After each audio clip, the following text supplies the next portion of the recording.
বন্ধুরা, এই প্রথম আমার ভেন্ডি আবাদ। তো দিনের বেলায় প্রচণ্ড গরম, রাত্রিবেলায় ঠান্ডা আবহাওয়ায় গাছের নিচের অংশের পাতা, গুঁড়ো পাতা এবং আগাছা মুক্ত পাতা না নিচের যে ব্রাঞ্চগুলো বের হচ্ছে ওই ব্রাঞ্চগুলো কেটে দিচ্ছি।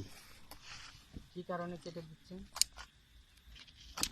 আমি আমার নিজের মতো করে আমি ভেন্ডি আবাদ নিজের মতো করে আবাদ করতেছি, এই জন্যই এই কায়দা। দেখি এতে কতটা আমি সফল হই। সবাই আমার জন্য দোয়া করবেন। এই তো এখন আমার কাছে এটিএন বাংলা গাছ লিয়ে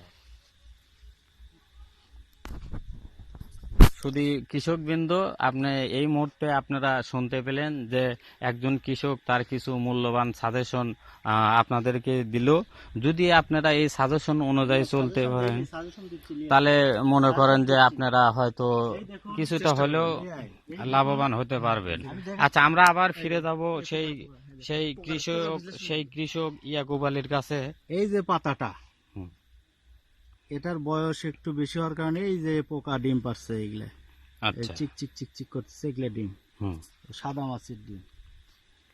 এইগুলা বুড়া পাতা থাকলে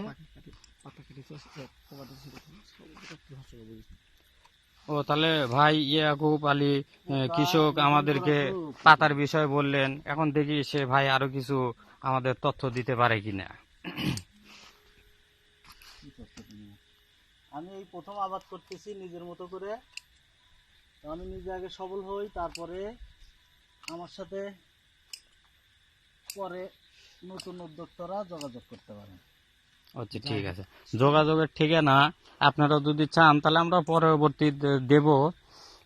আপাতত এই পর্যন্তই থাক, কারণ রাত 2টা থেকে 2:30 বেজে গেছে। আমরা পরবর্তী সময় নিয়ে আপনাদের সামনে হাজির হব।